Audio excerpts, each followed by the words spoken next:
Well, we're going to get ready and start our new series, Reset. I don't know about you, but man, sometimes, how many of you just need a good reset? Like, boop, start over. Yeah. How many of you, I think they say the average person with New Year's resolutions, the average person does the New Year's resolution for about 2 or 3 weeks and then it's done. Did anybody fall in that category this year? Let me see your hands. Let's be honest. You're in church. Be honest. All right. Yeah, I stopped New Year's resolutions years and years ago. I decided if I'm really going to do it, I'm just going to do it, and I don't need to wait for the start of a new year. But a lot of people do. And what we found is, hey, you know what? They bail on it. And so why not start a reset series? Say, hey, listen, if you've blown your New Year's resolution, let's just hit the reset button now. We don't have to wait till the first of the year. Now, I remember growing up, we had this game system. Now, I'm really going to show my age, but this is a real one from back in the day. But back in the day, I had this little guy, right? This is original NES, and it works. It still works. Now, I don't know if my Xbox will still work 30 years from now, but this still works. And in fact, you play, and I even have games for this. I brought some games here. I have, how many of you remember this one? Double Dribble. Remember that? It is, and the voice was all digital, right? And they didn't have like real NBA teams. They had like the Boston Bullfrogs and the LA Lemmings or something goofy, right? So there was that. And this is the game that came with it. It used to be games came with the system. Now you got to spend $60 to get a game with the system. Highway robbery. But this was Mario Brothers and Duck Hunt, right? And the game system came with a gun, right? Now try to sell a gun with a game system and see what you get. And Mario, right? And I always felt sorry for Mario because he always hit his head on the bricks. I'm like, dude, that's gotta hurt. And I always got frustrated because Bowser in the little castle, right? Fire and lava and stuff maybe. And then, but I would play, and I'd get to a point, with these game systems, you know what? They didn't always save. You had to keep playing. So you had to time it, is mom gonna call me for dinner in the next 30 minutes? Because if mom's gonna call me for dinner in the next 30 minutes, I can't clear this game, right? And so you'd spend all night playing. You'd be up all night because you couldn't save it. In fact, there's still a game in here.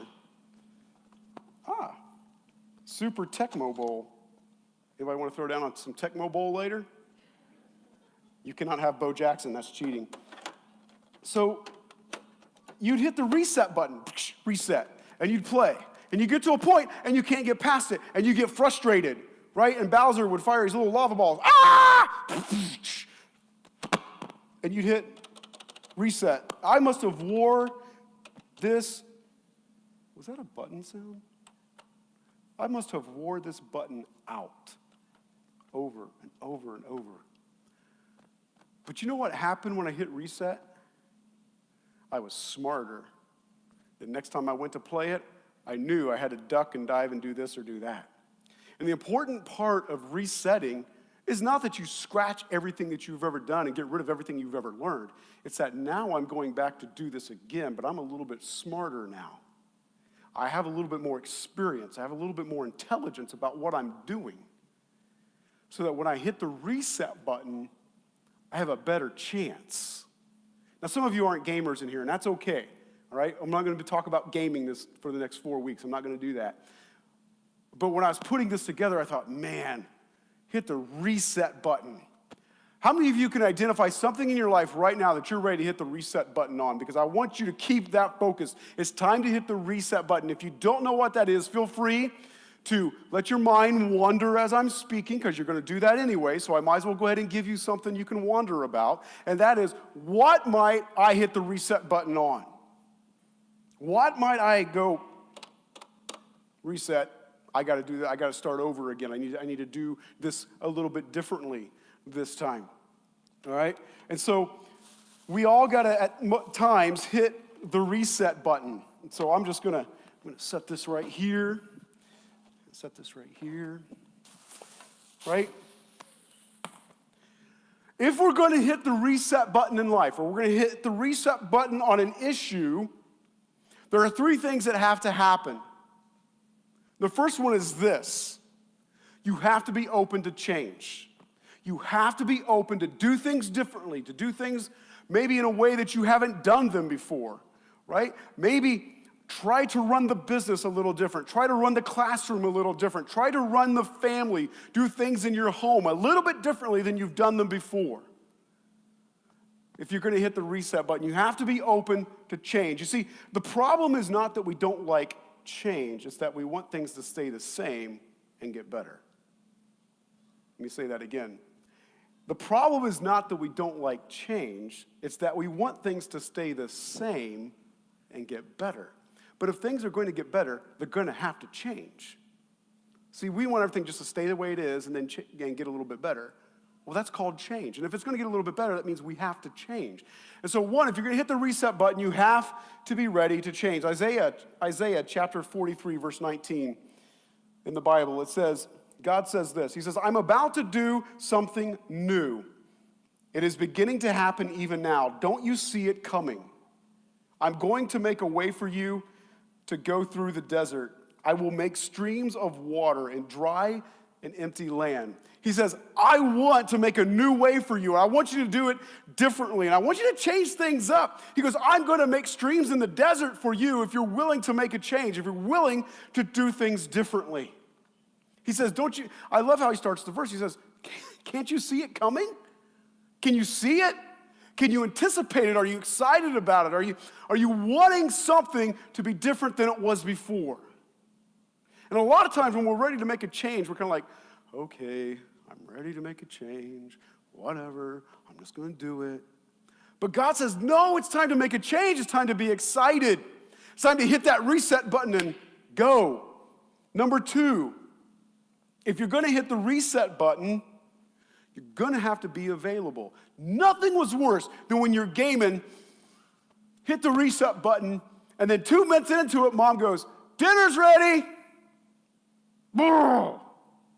Right? If you're going to hit the reset button in life, you're going to have to be available for new opportunities, for new chances, for new things to happen in your life. You're going to have to be available. You can't say, okay, I'm going to change. I'm going to hit the reset button, but I'm going to go over here and do this. Because you know what's going to happen?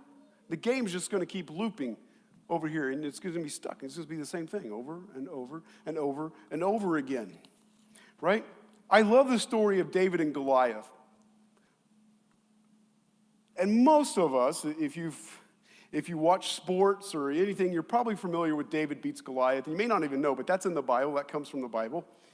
And March tourney time's coming up. You're going to hear a lot of references to David beating Goliath. Well, that's from the Bible. Now, don't tell the sports commentators that, but that's from the Bible. And the Bible tells us, though, that before David fought Goliath, he was doing some things in his life that prepared him for Goliath. It wasn't like one day David woke up and go, I'm going to sling this rock, boom, embed it in his forehead, knock him out, take his sword, and cut his head off. He didn't just wake up one day and do that. Okay? He'd been preparing for it.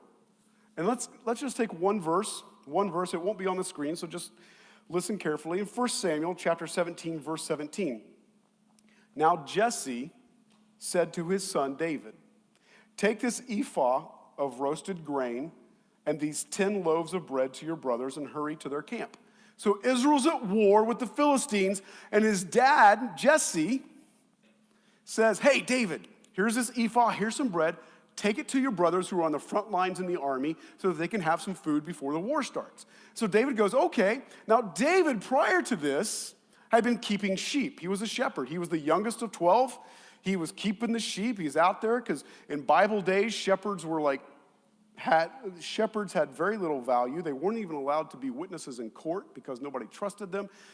And yet here's David. This is what he does. He has no reputation in the community. He's out keeping sheep.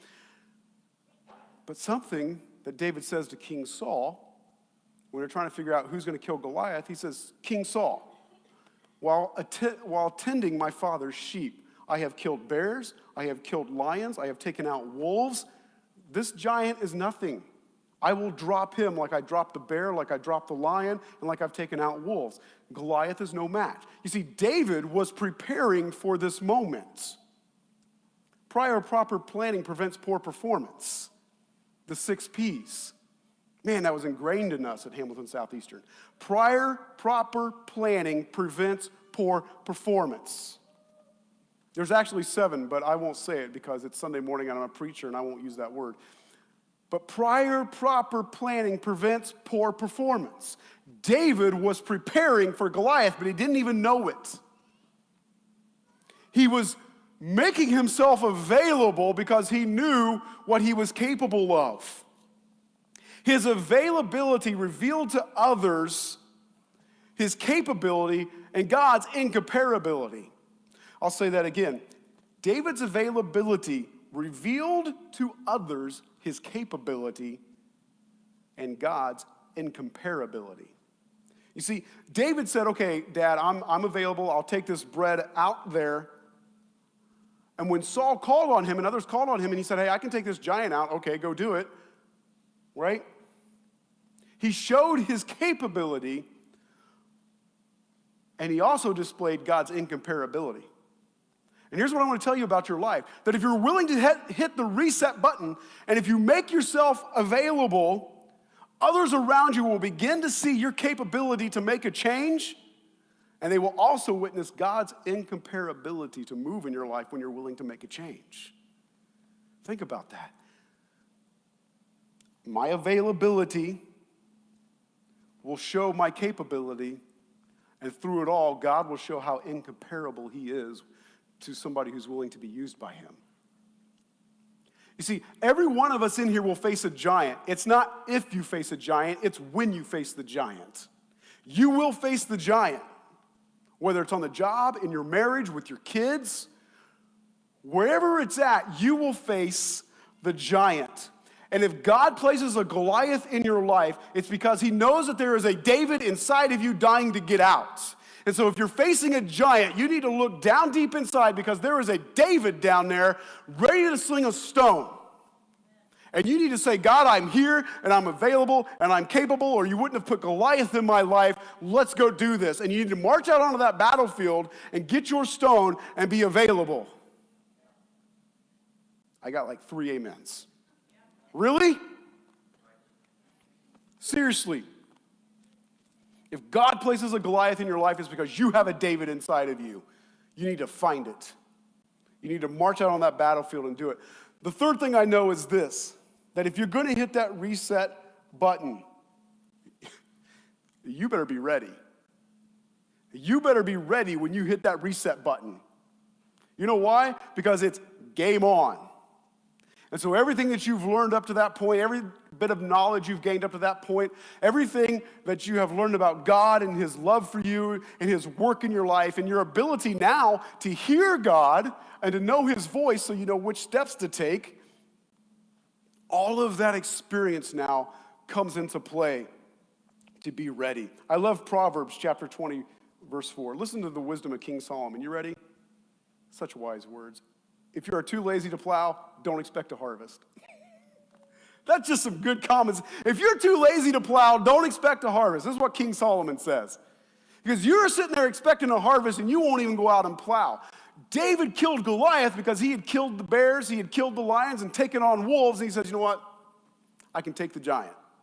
I'm ready. I'm prepared for it. And King Solomon, who was David's son, says, let me tell you a little something my dad told me. If you want to harvest, you better start plowing. If you expect to defeat the giant, you got to start working. And so for the next several weeks, for the next 4 weeks, we're going to go through a parable of Jesus called the sower and the soil. The sower and the soil. Now let me give you a little bit of background before we dive into this. Okay? But first off, I want you to know, number 1, you got to be open to change. Number 2, you need to be available. And number 3, you better be ready. Because when you hit the reset button, the game's going to start. You're going to get another chance at it. You better be ready. Right? So Jesus is, in Mark chapter 4, Jesus is getting ready to tell a parable. Now, in this parable of the sower and the soil, it's one of seven parables in a row. Jesus gives us 7 parables in a row. Boom, ba-boom, ba-boom, ba-boom. Now, when you study them, whether it's Mark 4 or Matthew chapter 13, they're recorded in 2 places. Matthew gives us a little bit more detail than Mark does. But there's 7 of them. That's an odd number. I'm helping my son with math, and I have now learned that 7 is an odd number. Did anybody know that? I learned that this week. I'm kidding. I knew that. The first parable stands alone. The other 6 parables all have a partner. But this first one stands alone by itself.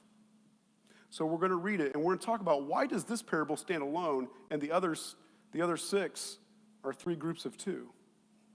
So let's read this in Mark chapter 4, verses 2 through 8. It says this: He taught them many things by parables in his teaching. In his teaching said, listen. All right, so like when Jesus says listen, it's one thing when mom and dad says listen. But if Jesus says listen, listen, right? Listen, a farmer went out to sow his seed, and he was scattering the seed. Some fell on the path, and the birds came and ate it up. Some fell on rocky places where it did not have much soil. It sprang up quickly because the soil was shallow. But when the sun came up, the plants were scorched, and they withered because they had no root. Other seed fell on thorns, which grew up and choked the plants, so that they did not bear grain. Still other seed fell on good soil. It came up, grew, and produced a crop, some multiplying 30, some 60, and some 100 times. Jesus takes the very first parable out of 7, and he says, you know what he's saying? I'm about ready to drop some seed, and if your heart and your ears aren't ready to receive it and to accept it and allow it to grow in your life, you might be like one of these soils. You might be hard, you might be rocky, you might be shallow, or you might be good ground. You see, oftentimes, if you've been in church for a long time, we refer to this parable as the sower and the seed. A guy goes out to sow seed, right? But Jesus says, what? This is the standalone parable. It's by itself. And he's saying, yeah, there's a sower and a seed. This is really about the condition of your heart. This parable is more about the condition of your heart than it is the sower and the seed. How's your heart towards God? Is it hard towards the things of God? Is it shallow towards the things of God? Do you let the sun scorch the word of God in your life? And we'll talk about what that means in the coming weeks. Or is your soil ripe and ready to allow God to work? So for the next 4 weeks, we're going to examine where are we at with God. I heard someone say this past week, he said that all of us have sin in our life. All of us have skeletons. All of us have sin in our life, and it's very true. And he says, most of us are fine with God coming in and cleaning out the sin in our life. But we all still have sin. And the difference is this, that when you reach a point in your relationship with God that you're okay, it simply means, I found comfort in these sins, so that's okay, God. You go ahead and take those sins, but I'm comfortable with these. And the sad part is that none of us should be comfortable with any sin in our life, or any hard soil in our life, or any rocky soil in our life. We should want to be good soil for the things of God. So what I'm inviting you to do is to come up and hit the reset button in your life.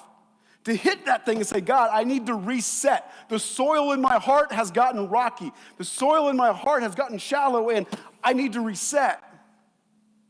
I need to reset. I need to reset the soil. And so Jesus is telling his listeners, get ready. I'm about ready to drop 6 more parables, and your heart needs to be ready. Your heart has to be ready. You know, somebody asked Jesus one time, they said, Jesus, why are you talking parables all the time? Why are you talking about farmers and mustard seeds and talk about all this other stuff? Why can't you just tell it to us straight? And you know what Jesus said? Jesus said, I use parables because I want people who are spiritually minded. And to understand the parables, you have to think them through. And Jesus says, I want people who are willing to think, and I want people who are willing to apply. Because if I just tell it to you, everybody go, oh, okay, I'll go do it. He goes, I want you to engage your brain, I want you to engage your heart. It's essentially what he told them. And so it's a call to examine ourselves. In verse 4, it says that the farmer was scattering seed, and some fell on the path. And the path, and the first one we're going to talk about, the path was hard. The seed did not penetrate the dirt. Maybe it was dry. For whatever reason, the ground was hard. And it says the seed did not penetrate the dirt. Now, most of us in this room today probably don't have a problem with a hard heart. Just no to God, no to anything that God has, just no. Right? You know how I know that? Because you wouldn't be here if you probably wouldn't be sitting here this morning, right? If you had a really hard heart, you'd probably say, you know, it's snowing outside, and I just shouldn't go, because we might get an inch of snow, right? You find some excuse as to why you can't go hear what God has to say. You just be done with it, right? So most of us in this room probably don't have a real problem with a hard heart and rejecting the things of God. And so I'm not going to spend a lot of time on it. But I want you to be aware that it's possible for all of us, everybody in this room, it's possible for our heart to get hard towards the things of God and go, no thanks. You just stay at bay. I don't want anything to do with you. I love what the Jamieson Fawcett Brown commentary says. He says this of this verse. He says, hearts all unbroken and hard are no fit soil for saving truth. Any heart that is unbroken towards God and hard are not fit for saving truth. And a hard heart is prime ground for Satan. In fact, when Jesus explains this parable to his disciples once they're alone, he explains it to them.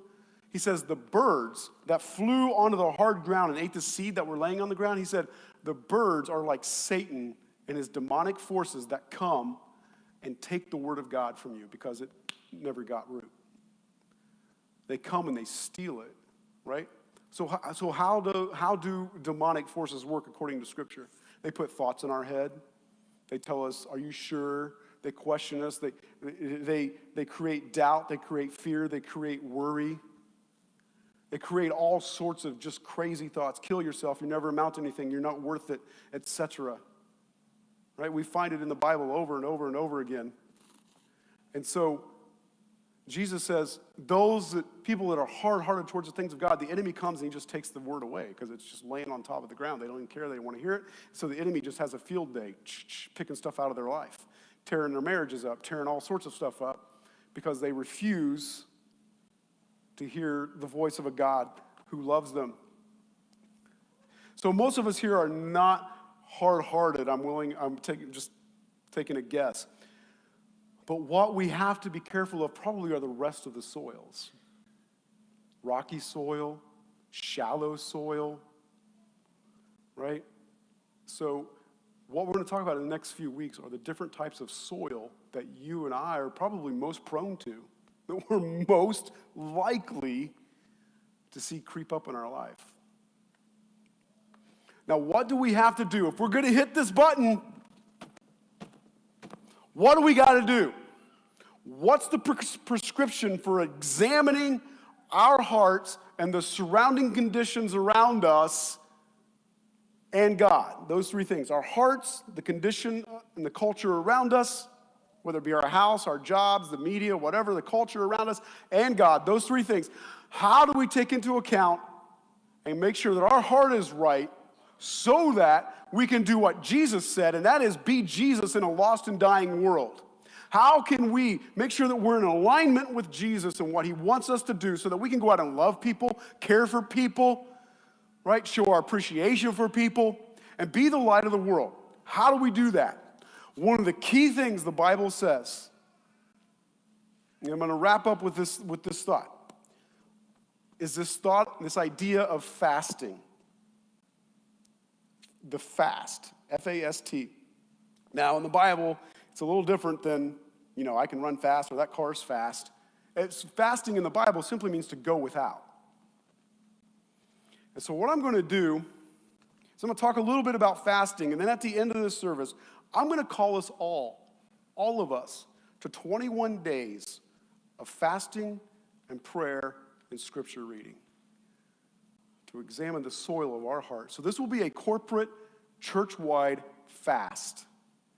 Now, before you're like, oh my gosh, what are you asking me to do? Let me explain what a fast is. First off, we have to say, okay, is fasting an option for me as a Christian? Well, Jesus says in Matthew 6, verse 16, he says, when you fast. Wait, did he say if you fast? Did he say if? He says, if you decide to fast. No, he didn't say that. He said when. He said, when you fast, do not look somber as the hypocrites do, for they disfigure their faces to show others they are fasting. Truly, I tell you, they've received their reward in full. He says, Jesus says there are religious people that will do religious things so people will recognize them.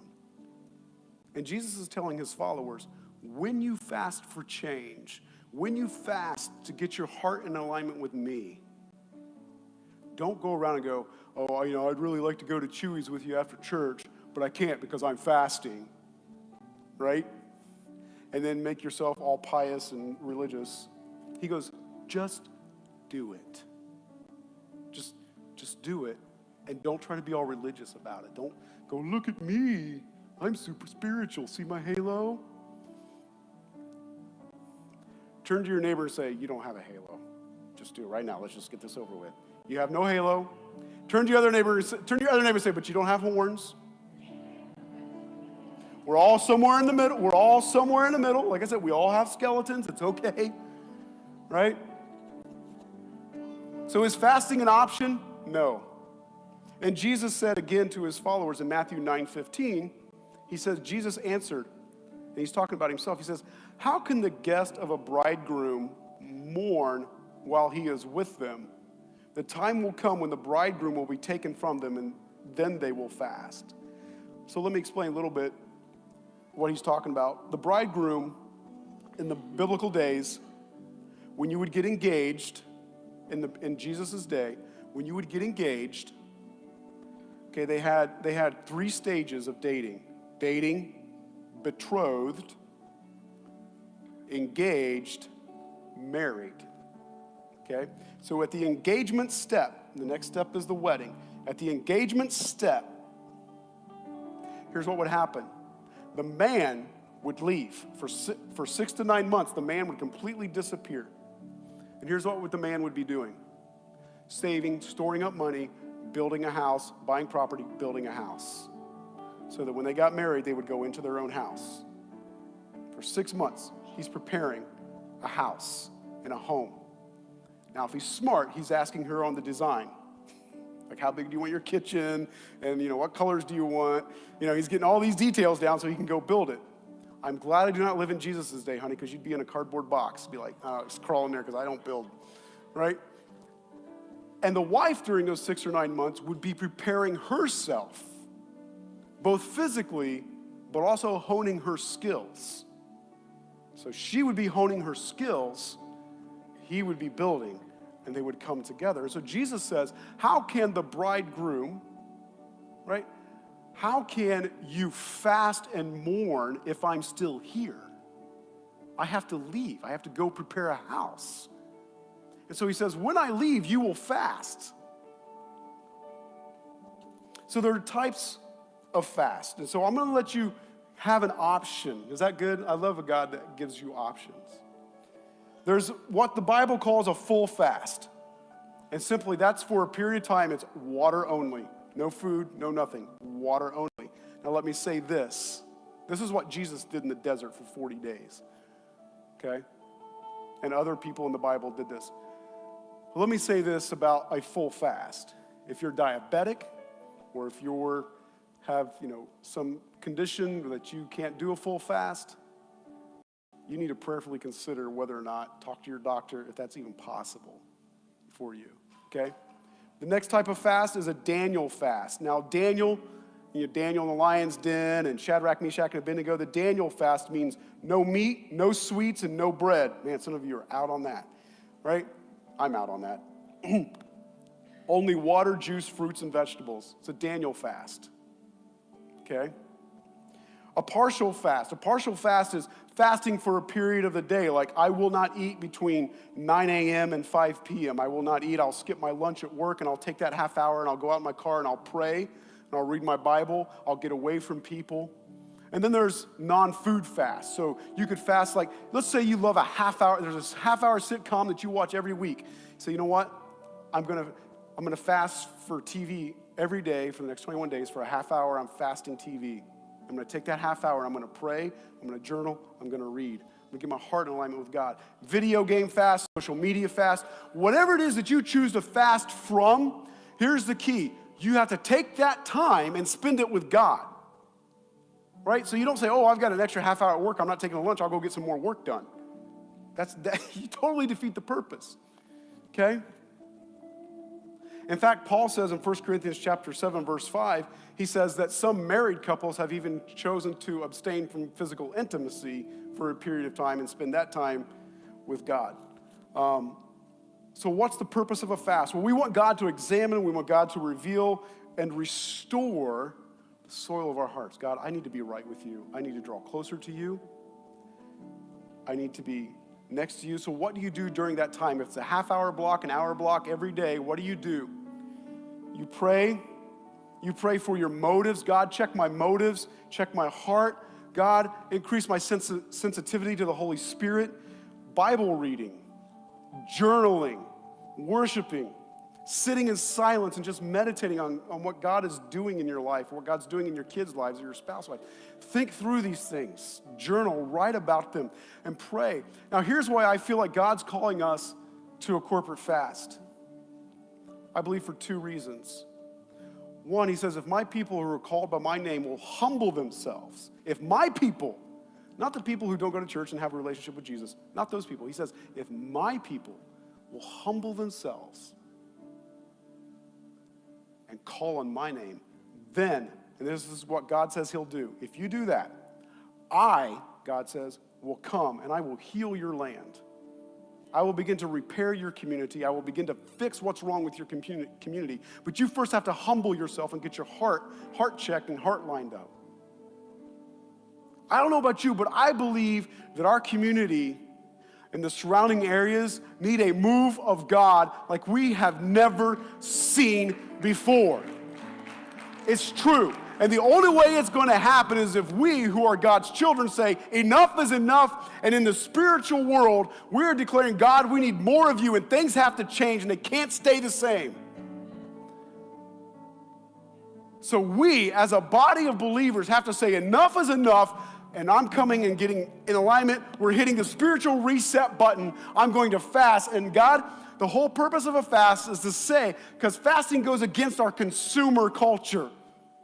Consumer culture says, make me happy, give me more. I must consume. But this says, I don't need that. I just need more of God. I don't need stuff to make me happy. God will make me happy if I just seek him. He says, then I'll come and I'll heal your community. I'll heal your land.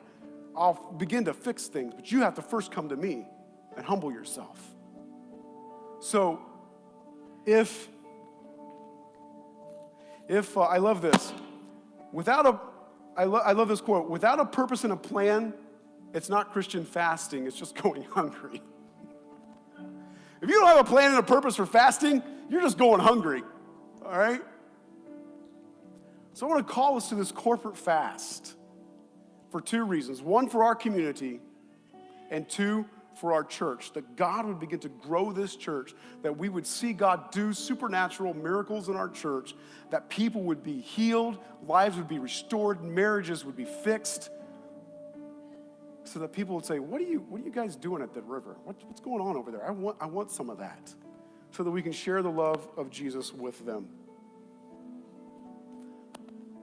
So two reasons again. we want to get our hearts in the right place so that God can move in our community. And number two, for those that don't know Jesus, they might see us drawing closer to God and want some of that. How many of you have neighbors that need Jesus? They just need love. Yeah. That's only going to happen if we start getting our hearts right. So here's what we're going to do. We're going to help you with this, and I'm going to wrap up with this. I'm not going to ask you to do something and not give you tools to help. On your way out today, you're going to get a 21-day prayer and devotional pamphlet brochure thing, okay? And that's to help you each day. There are prayers in there. There's scriptures in there for each day. And then on Tuesdays and Thursdays, for the next 21 days, every Tuesday and Thursday night at 8:30, our church will be going live on Facebook. I'll be kicking off this Tuesday night at 8:30 for about 15 minutes. We're going to do devotionals. We're going to pray for one another. And then Thursday night, Ben is going to do Thursday night at 8:30. And then the following Tuesday, I believe Jacob and Alyssa are going to take next Tuesday. And so leaders of our church are just going to, for 15 minutes, 8:30, Tuesday and Thursday nights, we're going to pray and believe God together on Facebook Live. And you should get that booklet today as you leave. I want also, as you leave, we have signs you can hold up. I reset at the river, reset. Take those, post those on social media. Take your pictures with those as you head out. Get that out there, man. Let's reset. How many of you believe that our country, our nation, our communities need to reset? Then let's start it. If my people who are called by my name will do this, then I'll come in and do my part. We have to do our part. Let's stand up this morning. Man, I believe God's going to do some amazing things. I think that if we get our hearts in alignment with God, that He's going to come in. He's going to overhaul some families. He's going to come and overhaul some relationships. So today, tonight, maybe before you go to bed, throughout the day, just pray, God, what fast would you have me do? Right? Maybe you need to fast TV every day for a half hour, an hour, all right? Or whatever it might be. And then tonight, before you go to bed, talk to your spouse. For those of you that are married, talk to your spouse about that. What can we do as a couple? What can we fast and stay away from so that we can solely focus that time with God? If you're single, find an accountability partner. Find somebody else that's single that you can go to and say, hey, here's how I'm going to fast. How are you going to fast? And then hold each other accountable for that. You guys with me? All right. If I could have Aaron and Lori Riffey come up, and if I can get Amy and Jesse to come up on this side, and we're going to close. Let's just do a chorus of something. And if you're here, you need prayer for anything, we want to pray with you and believe that God is going to reset your heart for the next 21 days.